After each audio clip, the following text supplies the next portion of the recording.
जय हिंद साथियों, SB classes आपके लिए लेकर आया है एक नया शिफ्ट का सॉल्यूशन पेपर। ठीक है, इस शिफ्ट के अंदर हम करने वाले हैं जो नेक्स्ट पेपर है उसका सॉल्यूशन, यानी 23 फरवरी 2024 शिफ्ट नंबर 1 का क्वेश्चन। ठीक है, इससे पहले मैं आपको बता दूं भी कि ये जो शिफ्ट वाइज सॉल्यूशन पेपर कर रहे हैं, ये आपके आने वाला एग्ज़ाम जो 4 फरवरी से स्टार्ट हो रहा है उसमें बहुत ही महत्वपूर्ण रहने वाले हैं, क्योंकि आपको इससे पता चलेगा कि आपके एग्ज़ाम में किस टाइप के और किस लेवल के क्वेश्चन है वो पूछे जाते हैं। ठीक है, तो इस क्लास की जो पीडीएफ है वो आपको कहाँ मिलेगी? एसबी क्लासेज 01 इस टेलीग्राम पर, और यूट्यूब पर आप सब्सक्राइब कर लीजिएगा एसबी क्लासेज। ये क्लासेज सुबह डेली 11:15 बजे होती है। ठीक है, तो चलिए अब स्टार्ट करते हैं हम हमारे पहले क्वेश्चन से। ठीक है, और पहले क्वेश्चन को ही बहुत सावधानी से पढ़िएगा। पहला क्वेश्चन क्या लिखा हुआ है देखिए। क्वेश्चन लिखा हुआ है कि 3 आयताकार खेतों के क्षेत्रफल क्रमशः 70 मीटर स्क्वायर, 84 मीटर स्क्वायर और 112 मीटर स्क्वायर हैं। इन खेतों को समान आयताकार फूलों की क्यारियों में विभाजित किया जाना है, यानी इसने समान इस तरीके से क्यारियां बनानी है जिनमें से प्रत्येक की लंबाई 7 मीटर है। यानी एक क्यारी की लंबाई कितनी है? 7 मीटर है। देखो ये सारे बड़े बड़े टुकड़े हैं, इनसे हमने छोटी छोटी क्यारियां बना ली ऐसे। इस क्यारी की लंबाई है वो कितनी दे रखी है? 7 मीटर। ठीक है, और हमें क्या पता है? क्षेत्रफल, पहले का क्षेत्रफल कितना है? 70 मीटर स्क्वायर। कितना? 70। अब हम इसका क्या निकालेंगे भाई? यदि हमें कम से कम वैल्यू निकालनी है तो क्या करना होगा? HCF निकालना होगा। तो HCF कैसे आएगा भाई? इन सभी के क्या करेंगे? फैक्टर। तो इसके फैक्टर कितने आएंगे भाई? 2 गुणा में 5 गुणा में 7, 7 5 35, 35 दूनी 70। आगे देखो 84 लिखा हुआ है, तो देखो 84 का ऐसे कर लो चाहे। 84 में 2 का भाग देंगे 42, 2 का भाग देंगे 21, 3 का भाग देंगे 7 और 7 का भाग देंगे कितना आएगा? 1। यानी 2 गुणा में 3 गुणा में 7। नेक्स्ट क्या है भी? 112। कितना? 112। 112 में क्या करेंगे भाई? 112 में 2 का भाग देंगे तो 56 आएगा। 2 का भाग देंगे अगेन देंगे तो कितना आएगा भाई? 28 आएगा। 2 का भाग देंगे 14 आएगा। 2 का भाग देंगे 7 आएगा। 7 का भाग देंगे 1 आएगा। यानी 4 बार 2, 2 गुणा में 2 गुणा में 2 गुणा में 2 गुणा में 7। ठीक है, अब देखो अब हमें क्या करना है भाई? ये प्रत्येक क्यारी का क्षेत्रफल निकल के आएगा, क्योंकि ये क्या है? क्षेत्रफल है। ये भी क्षेत्रफल है, ये भी क्षेत्रफल है, तो प्रत्येक क्यारी का क्या निकल के आएगा? क्षेत्रफल। तो प्रत्येक क्यारी का क्षेत्रफल कितना आ रहा है अभी? 7 यहाँ से कॉमन आ रहा है और 2 यहाँ से कॉमन आ रहा है, इसके अलावा कोई कॉमन नहीं है। तो इसका जो क्षेत्रफल है वो कितना होगा? 7 गुणा में 2। अब क्षेत्रफल क्या होता है? लंबाई गुणा में चौड़ाई। लंबाई हमें कितनी दी गई है? 7 गुणा में चौड़ाई बराबर 7 गुणा में 2। 7 से 7 कैंसिल। चौड़ाई है वो कितनी आ गई? 2 मीटर। कितनी आ गई? 2 मीटर। ऑप्शन नंबर है सी। ठीक है, सवालों में लिखा हुआ था कि आयताकार क्षेत्रफल है, उनको हमने क्या किया? छोटे से छोटी जो क्यारी है उसका क्षेत्रफल निकाल लिया। अब छोटी से छोटी क्यारी का क्षेत्रफल निकाल लिया तो वो लंबाई गुणा चौड़ाई के बराबर है। लंबाई हमारी 7 है तो चौड़ाई कितनी हो जाएगी? 2 मीटर। ठीक है, आगे वाला क्वेश्चन देखिए भाई। इसी तरीके से आगे वाला क्वेश्चन लिखा हुआ है कि एक व्यक्ति ने 30% प्रति वर्ष की दर से चक्रवृद्धि ब्याज पर 15,000 रुपये उधार लिए। यदि ब्याज अर्धवार्षिक रूप से संयोजित हो रहा है, देखो जब ब्याज अर्धवार्षिक रूप से संयोजित हो रहा है तो हम क्या करेंगे? टाइम को डबल कर देंगे और दर को आधी कर देंगे। तो टाइम कितना साल हो जाएगा अभी?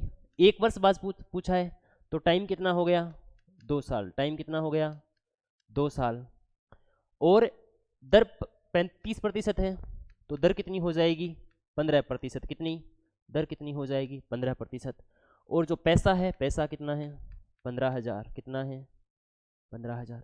अब एक तो तरीका है भी आपके पास कि आप जो ब्याज ज्ञात करना चाहते हैं वो कैसे करें, यानी जो मिश्र धन ज्ञात करना चाहते हैं वो कैसे करें? फॉर्मूले से 15,000 गुणा में 1 प्लस रेट कितनी है? 15/100 और टाइम कितना है? 2 बार। ठीक है, इस तरीके से मल्टीप्लाई करवाते हुए फिर सॉल्व करें। और दूसरा कौन सा मेथड है? Tree method. मान लो आपके पास कितने रुपए हैं? 15,000। 15,000 रुपये 2 सालों का ब्याज निकालना है, तो 2 सालों का ब्याज कैसे निकल के आएगा? रेट कितनी है हमारे पास? 15%। कितनी है? 15%। तो ये 15%। अब 15,000 का 15% कितना होगा अभी? देखो 15,000 का 15%, यहाँ पर देखो 15,000 का 15% निकालना है, 2 जीरो से 2 जीरो। अब 15 को 15 से मल्टीप्लाई कराएंगे, यानी 15 की स्क्वायर, और 15 की स्क्वायर कितनी होगी भाई? 225। 225, एक जीरो आगे, 2250। कितनी होगी? 2250 रुपये। ठीक है। अब अगली साल जब ब्याज लगेगा, तो चक्रवर्ती ब्याज लग रहा है तो इस पर भी ब्याज लगेगा। इस पर कितना? 2250। अब ब्याज पहले साल वाले ब्याज पर भी लगेगा, यानी 2250 का कितना परसेंट है? 15%। अब की बार किसका निकालना है? 2250 का 15% बटे में 100। ठीक है। अब जीरो से तो जीरो काट दो भाई, 10 बचा। 5 से काट दो, 5 दिया 15, 5 दूनी 10। अब इसको काटेंगे तो कितना आएगा भाई?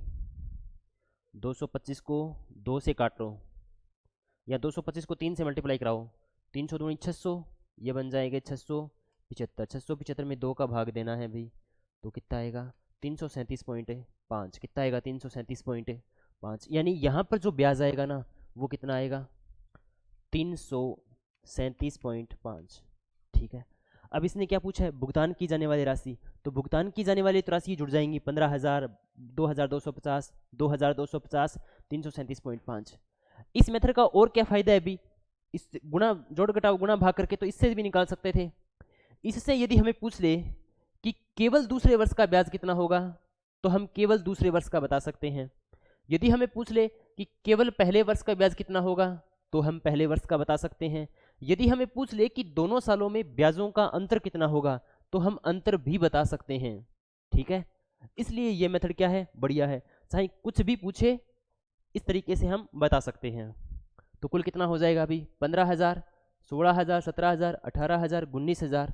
ये 19,000 कितना बन गया अभी? मतलब 19,500 और 300, 800, मतलब 19,837.5। ठीक है।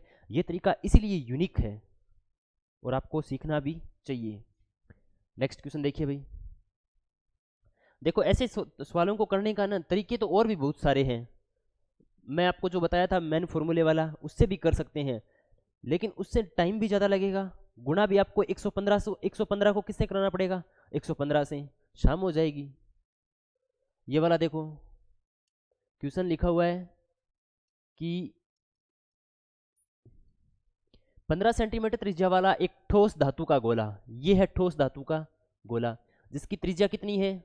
15 सेंटीमीटर। जिसकी त्रिज्या कितनी है? 15 सेंटीमीटर। गोले को पिघला करके 15 सेंटीमीटर आधार व्यास वाले एक शंकु का, शंकु कैसा होता है अभी?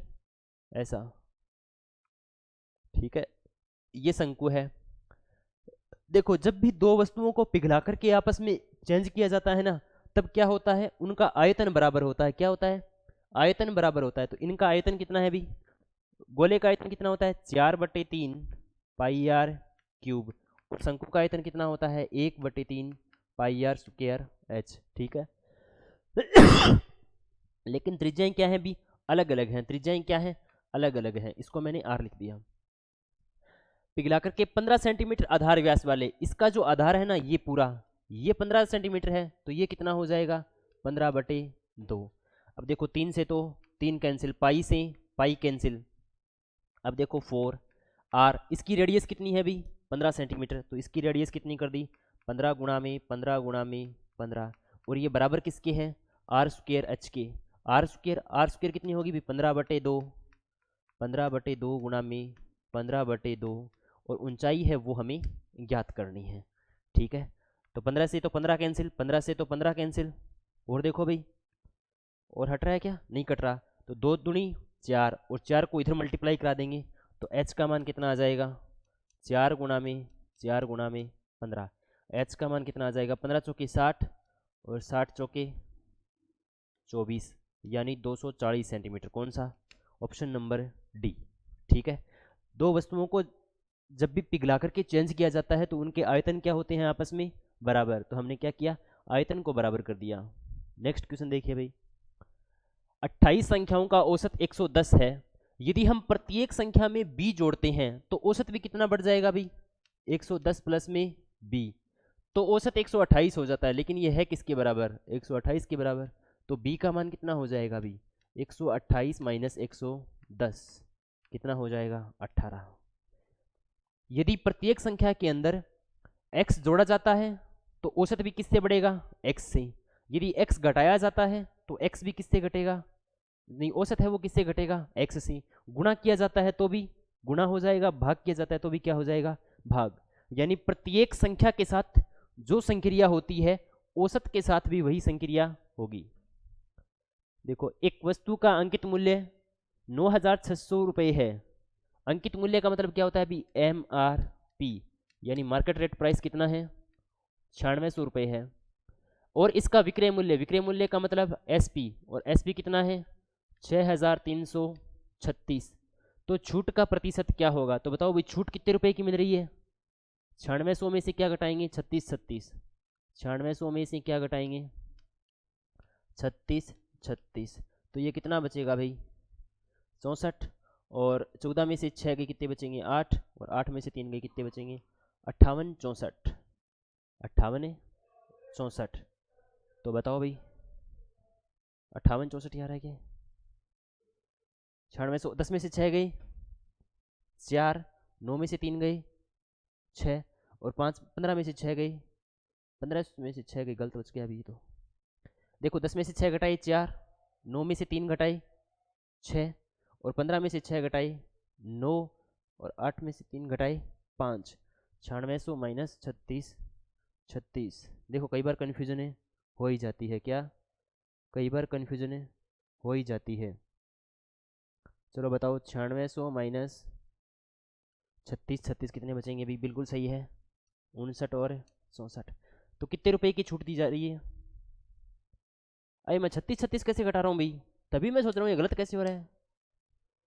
हमें 9600 में से कितने घटाने हैं, 9600 में से 63 36 घटाने हैं, 63 36 घटाने हैं, तो कितने बचेंगे भी, ये 64, और 5 में से 3 गए 2, और 9 में से 6 गए कितने बचेंगे भाई 3, 32 64 कितने बचेंगे, 32 64 कितने बचेंगे, घटाओ भी, घटाएंगे तो कितने बचेंगे, 32 64। और ये छूट किस पर दी जा रही है, 9600 पर, किस पर, 9600 पर, किस पर, 9600 पर। परसेंटेज निकालने के लिए गुणा में 100, 2 जीरो से 2 जीरो। अब देखो काटना भी अपने आप में क्या है, बहुत ही मतलब बढ़िया टेक्निक है। अब देखो तुम किससे काटोगे इसको, अंदाजा लगाओ किससे काट सकते हो, डायरेक्ट किससे काटो, 32 से, किससे, 32 से, क्योंकि देखो 32 से कम 32, भाग टूट गया 0, 32 दूनी 64, 32 दिया 96, यानी 102 में किसका भाग देना है, 3 का। 3 से काटेंगे 3 तिया 9, 3 चौके 12, 34%, ऑप्शन नंबर ए। ठीक है, ऐसे करना है, बहुत ही सावधानी से क्या करना है, सवालों को थोड़ा सा आगे देखिए। जैसे x का मान कितना दे रखा है 2, x का मान कितना दे रखा है 2, तो हमें बताना है कि इसका चतुर्थ अनुस्मानुपाती क्या होगा। तो पहली संख्या क्या हो जाएगी भी, x का मान 2 रखेंगे तो 4 दूनी 8, x का मान कितना है 2, तो 2 और 4 6, तीसरी संख्या 3 दूनी 6, 6 में से 1 घटाएंगे 5, चौथी हमें ज्ञात करनी है, तो इसको लिखेंगे 8/6 बराबर 5 बटे ये संख्या हमें ज्ञात करनी है। तो इनका क्या बन जाएगा अभी, 5 गुणा में 6 बटे में 8, 5 छिका 30, 30 में 8 का भाग देंगे तो 8 चौके 32, नहीं सॉरी बटे में लिखा हुआ 2 से काट दो इसको, कितना आएगा 15/4, 15/4, option number D, option number D. ठीक है, चलिए नेक्स्ट देखिए। आगे वाला सवाल लिखा हुआ है कि 2 रेलगाड़ियां जिनमें से एक 390 मीटर लंबी है, 2 रेलगाड़ियां जिनमें से एक 390 मीटर लंबी है, मान लो ये रेलगाड़ी है, ठीक है, इस रेलगाड़ी की लंबाई कितनी है 390 मीटर है, ध्यान रखना किस में है, मीटर में, और दूसरी कितनी है 250, ये वाली कितनी है 250। समानांतर पटरियों पर विपरीत दिशाओं से क्रमशः 78 किलोमीटर प्रति घंटा और 96 किलोमीटर प्रति घंटा की चाल से चल रही है, विपरीत दिशाओं में चल रही है, यानी ये इस तरफ और ये इस तरफ। तो कुल चाल कितनी, हमें क्या पूछा भाई, कितना समय लगेगा, तो कितना समय क्या होता है भाई, जैसे ये त्रिभुज है, ये डी, ये टी और ये एस। मैंने क्या बताया था, टाइम निकालना है, तो टाइम का फॉर्मूला क्या होगा, डिस्टेंस बटे में स्पीड। अब डिस्टेंस तो हमें पता है, ये 240 मीटर है और ये 390, दोनों को जोड़ दो, 250 और 390, 250 और 390, 9 और 5 14, 4 हासिल 640, कितना हो जाएगा 640। यानी टोटल जो डिस्टेंस है, टोटल डिस्टेंस वो तो कितनी है 640, टोटल डिस्टेंस कितनी है 640। और विपरीत दिशाओं में क्रमशः ये इनकी स्पीड है, तो टोटल स्पीड कितनी हो जाएगी भी, 78 किलोमीटर तो एक स्पीड है, 78 किलोमीटर तो क्या है, एक स्पीड है। और दूसरी स्पीड कितनी है 66, ये कितनी हो जाएगी 8 और 6 14 हासिल 1, यानी 144 किलोमीटर प्रति घंटा। लेकिन हमारे पास क्या है, मीटर, क्या है मीटर। तो किलोमीटर प्रति घंटा को किस में बदलेंगे, किलोमीटर प्रति घंटा को मीटर प्रति सेकंड में बदलेंगे, तो 5/18 से मल्टीप्लाई। देखो जब भी किलोमीटर को मीटर प्रति सेकंड में बदलेंगे तो किससे मल्टीप्लाई कराएंगे, 5/18 से, एक्सचेंज, ठीक है।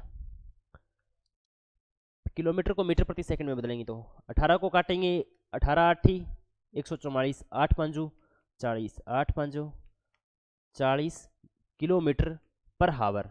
यानी इनकी जो स्पीड है वो कितनी हो जाएगी, 40 किलोमीटर पर हावर। हमें निकालनी है टाइम, हमें क्या निकालना है, ये तो है स्पीड, स्पीड कितनी हो गई 40 किलोमीटर पर 40 मीटर पर सेकंड। टाइम क्या होगा भी, टाइम होगा डिस्टेंस बटे में स्पीड, और डिस्टेंस कितनी है 640 और स्पीड कितनी है 40, 0 से 0 कैंसिल, 4 एकम 4 और 4 6 24, यानी कितना टाइम लगेगा 16 सेकंड। ऑप्शन नंबर बी, कितना टाइम लगेगा 16 सेकंड आपको टाइम लगेगा, ठीक है। तरीका समझ में आया। विपरीत चल रही है तब इनको जोड़ा, अगर एक ही दिशा से आ रही तो घटा देते, ठीक है। और टाइम का फॉर्मूला याद रखना भी। चलो आगे वाला सवाल देखो कि यदि किसी निश्चित धनराशि से 10% घटाया जाता है, कितना प्रतिशत 10% घटाया जाता है, और फिर शेष राशि से 70% घटाया जाता है, तो शेष 1188 रुपये रहता है, तो वह राशि क्या होगी। आप वह राशि क्या मान लो, x रुपये, ठीक है। x में से 10% घटाया, अब देखो यहाँ पर शेष बच रहा है ना, यहाँ पर क्या बच रहा है शेष, तो यहाँ पर भी वही लेंगे जो शेष बच रहा है। 10% घटा दिया तो बचेगा कितना पीछे 90/100, 70% घटा दिया तो बचेगा कितना 30/100, और कुल कितना है 1188। देखो 2 जीरो से तो 2 जीरो, x का मान कितना आ गया 1188 गुणा में 100 भाग में कितना 9 गुणा में 3, 9 से काट दो इसको, 9 एकम 9, कितने बच गए 2, 9 तिया 27 और 9 दूनी 18, 1 3 और 2, फिर 3 से काटेंगे, 3 एकम 3, 3 चौके 12 और 3 चौके 12, x का मान कितना आ जाएगा 44 गुणा में 100, x का मान कितना आ गया अभी 4400। ऑप्शन नंबर सी, कौन सा, ऑप्शन नंबर सी। तरीका दोबारा देख लो भाई, ये सीरीज मेथड बोलते हैं इसे। x का 90% बचा, 30% बचा, कुल 1188, जोड़ घटाव कर दिया, ठीक है। एक दूसरा और भी तरीका है, दूसरा तरीका कैसे, वो थोड़ा सा ध्यान से रख लो, बहुत काम का फॉर्मूला है, ठीक है। तरीका देखो कैसा है, 10% घटाया जाता है, तो 10% का मतलब कितना होता है अभी 1/10, यानी पहले कोई वस्तु 10 रुपए थी तो कमी कितने की 1 की, तो बचेगा कितना 9। फिर 70% घटाया जाता है, तो 70% का मतलब कितना होता है अभी 7/10, यानी पहले 10 था, पहले 10 था तो 7 घटा दिया तो बचेगा कितना पीछे 3, अरे पहले 7 था 10 था, 7 घटा दिया तो बचेगा पीछे कितना 3। अब 10 10 से 100 और 9 तिया 27, यानी उस वस्तु का पहले मूल्य कितना था 100 रुपये, तो अब कितना है 27 रुपये, लेकिन 27 रुपये नहीं है, कितना है 1188, ये कितना हो गया 1188। अब देखो 1188 में 27 का भाग दोगे तो आपके पास आएगा 44 यूनिट, और 44 को इधर मल्टीप्लाई करा देंगे तो कितना आ जाएगा 4400, ठीक है। तरीका यही है सेम टू सेम, आप ध्यान से देख लो। 1188 में 27 का भाग दिया, 1188 में 9 तिया 27 का भाग दिया, 100 का मल्टीप्लाई, इधर 100 का मल्टीप्लाई, ठीक है, लेकिन इससे आसान हो जाता है, ठीक है। नेक्स्ट क्वेश्चन देखिए, 9 नंबर सवाल लिखा हुआ है कि रिया ने 25% का लाभ कमाते हुए एक लैपटॉप 35,000 रुपये में बेचा। यदि वह 30% का लाभ कमाना चाहती थी तो उसे लैपटॉप किस कीमत पर बेचना चाहिए। देखो 25% का मतलब कितना हो गया अभी, 25% का मतलब कितना होता है 1/4, या 25/100 काटोगे तो कितना 1/4। 25% का लाभ कमाते हुए तो इसका मतलब क्या हो गया अभी, 4 रुपये किसी वस्तु का क्या था मूल्य, लाभ कितने का कमाया 1 रुपये का, तो बेचेगा कितने में 5 रुपये में, लेकिन 5 रुपये में नहीं बेच रही, कितने रुपये में बेच रही है 35,000 में। कितने में बेच रही है 35,000 में। इसका मतलब ये इसका कितना गुना है 5 का कितना गुना है 7,000 गुना, तो ये भी इसका कितना गुना हो जाएगा 7,000 गुना, क्योंकि रेशियो आपस में क्या होते हैं बराबर होते हैं, ठीक है, रेशियो आपस में क्या होते हैं बराबर। तो ये कितना हो जाएगा 28,000, कितना हो जाएगा 28,000। इसका मतलब उस वस्तु का जो क्रय मूल्य था ना वो कितना था 28,000, विक्रय मूल्य कितना था 35,000, जो लाभ था बीच में वो कितना था 7,000। यदि वह 30% का लाभ कमाना चाहती थी तो उसे लैपटॉप किस कीमत पर बेचना पड़ेगा। तो बताओ भाई 30% का लाभ कमाना चाहती है, 30% का लाभ कमाना चाहती है तो मतलब इसका कितना लाभ है 28,000 का कितना लाभ 30%, यानी 130 बटे में 100, 2 जीरो से 2 जीरो, यानी 280 गुणा में 130। 28 को 13 से मल्टीप्लाई करा दो भी इधर, 28 को किससे मल्टीप्लाई करा दें 13 से, 8 3 24, 3 दूनी 6 और 2 8, 28 एकम 28 4, 8 8 16, 80 लागे 364 और 2 जीरो आगे वाली कितना 36,400, ठीक है। देखो सवालों को तरीके से करोगे ना, कॉन्सेप्ट से समझ के करोगे, थोड़ी फीलिंग लो ऐसे कि 25% का लाभ हो रहा है, 25% का मतलब 1/4, 4 रुपये की कोई वस्तु है उस पर लाभ कितने का 1 रुपये का, तो बेचेगा कितने में 5 रुपये में, लेकिन 5 में नहीं बेच रहा, कितने में 35,000 में। तो ये 35,000 हो गया और ये कितना हो गया अभी, ये हो गया हमारे पास कितना, ये हमारे पास हो गया 28,000। 28,000 पर 30% का लाभ मतलब कितना 130%, तो 28,000 का 130% निकाल लिया। नेक्स्ट देखिए, किसी वस्तु का अंकित मूल्य उसके क्रय मूल्य से 25% अधिक है। मैंने अभी बताया था कि 25% किसके बराबर होता है 1/4 के, किसके 1/4 के। इसका मतलब क्रय मूल्य से 25% अधिक है, ये सीपी है वो कितना है 4। अब ये ऊपर वाला है ना, ये ऊपर वाला अंकित मूल्य क्या है, अंकित मूल्य कितना अधिक है 1 अधिक है, तो इसका जो एमआरपी है वो कितना हो जाएगा 5। देखो प्रश्न में जैसा बोला जाए ना वैसा ही हमें करना है। पहले वाला सवाल था उसमें बोल रहा था कि 25% अधिक बेचा जाए तो वो क्या होगा एसपी, और ये क्या है अंकित मूल्य है, अंकित मूल्य, तो ये किसकी भांति काम करेगा एमआरपी की, ठीक है। वह अधिकतम छूट प्रतिशत क्या है जिस पर दुकानदार अपनी वस्तु को बिना लाभ या बिना हानि के बेच रहा है। अब देखो एमआरपी 5 रुपये है, एमआरपी कितनी है 5 रुपये है, और ये इसको 4 रुपये में बेच रहा है, तो छूट कितने की दे रहा है 1 रुपये की, कितने की दे रहा है 1 रुपये की। अब ये बोल रहा है कि हमें छूट नहीं देनी, 5 रुपये की वस्तु है उसको कितने में बेचना है 5 रुपये में बेचना है, तो लाभ कितने रुपए का होगा 1 रुपये का, और किस पर होगा 5 पर। परसेंटेज निकालने के लिए गुणा में 100, कितना परसेंट 20%, ऑप्शन नंबर है सी, ठीक है। अब देखो कुछ क्या करेंगे इसमें 4 का भाग दे देंगे, ठीक है, लेकिन एक बात याद रखो छूट है, छूट हमेशा किस पर निकाली जाती है एमआरपी पे। हमें क्या पूछा है अधिकतम छूट प्रतिशत क्या है, तो छूट हमेशा ही किस पर निकाली जाती है एमआरपी पे, तो 1/5 गुणा में 100, ठीक है। नेक्स्ट देखिएगा, पी एक काम को 14 दिनों में कर सकता है, कुल काम का कितना भाग पी द्वारा 4 दिनों में किया जाएगा।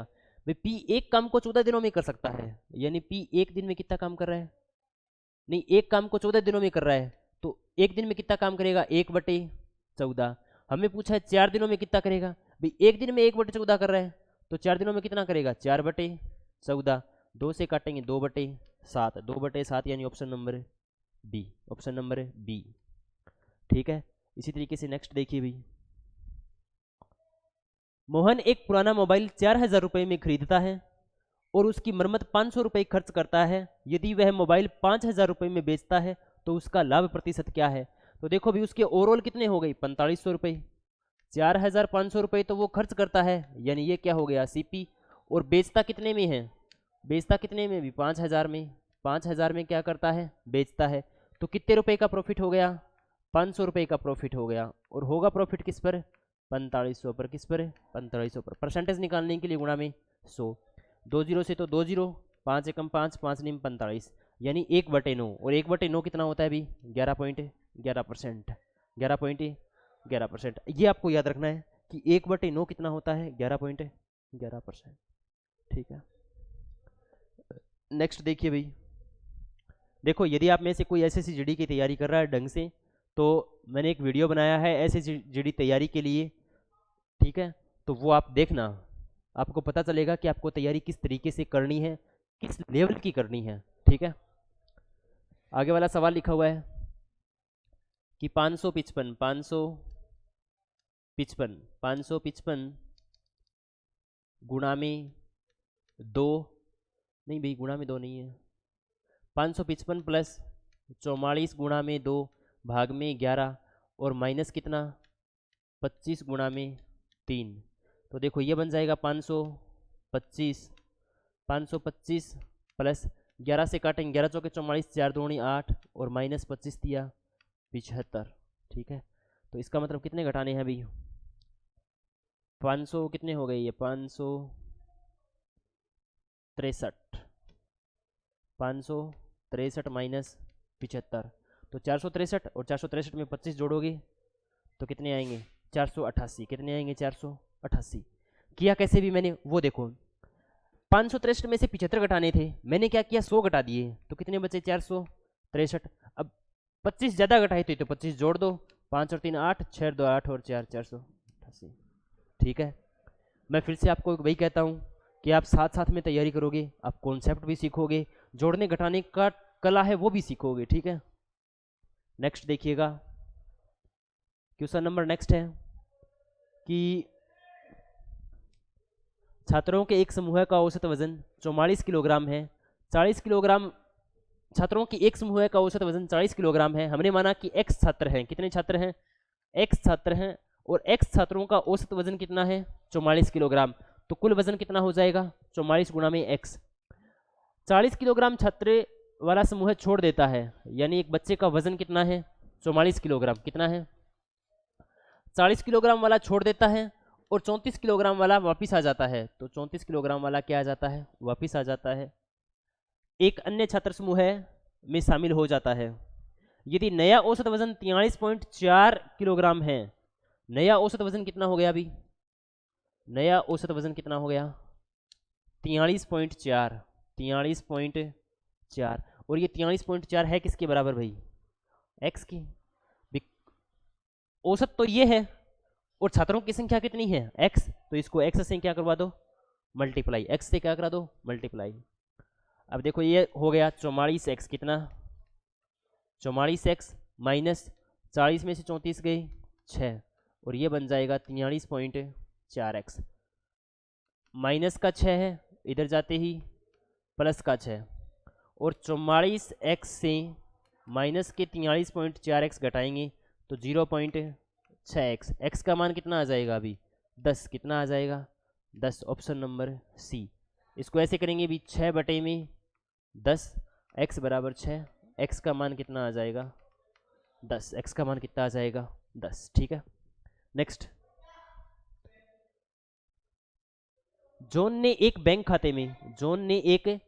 खाते में $1200 जमा किए, 4 वर्ष बाद उसे कुल राशि 1400 रुपये मिली, तो प्रति वर्ष साधारण ब्याज की दरें ज्ञात कीजिए। साधारण ब्याज क्या होता है अभी? हर साल बराबर रहता है, हर साल क्या रहता है? बराबर। तो देखो $1200 और $1400 कितने घटाएंगे भी? कितने रुपए का लाभ हो रहा है?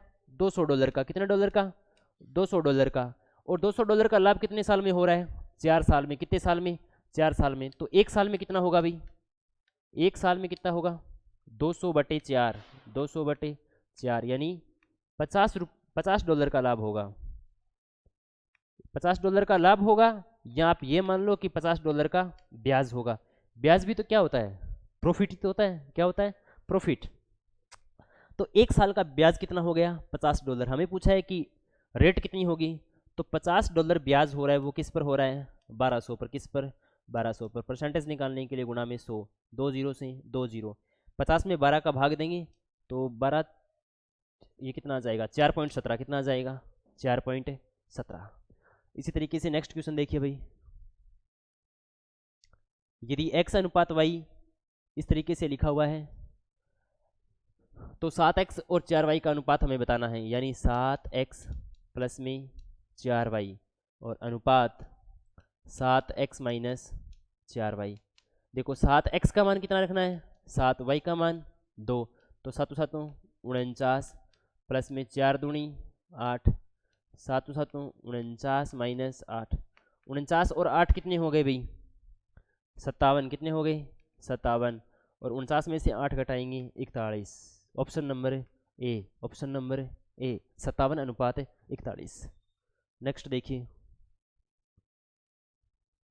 यदि एक संख्या R1 दूसरी संख्या R2 से 13% कम है, कितनी कम है, 13% कम है। 13% का मतलब कितना हो गया अभी, 13/100। इसका मतलब R2 कितनी है, 100। तो R1 है वो इससे 13 कम है, तो R1 कितनी हो गई, 87। ये बोल रहा है R2 5600 से 50% अधिक है। R2 है वो 5600 से 50% अधिक है। अधिक है मतलब 150/100, 2 जीरो से तो 2 जीरो। 56 को किससे मल्टीप्लाई कराना है, 150 से। 56 को किससे मल्टीप्लाई कराना है, 150 से। तो 56 को 150 से कराएंगे तो कितना आएगा भाई,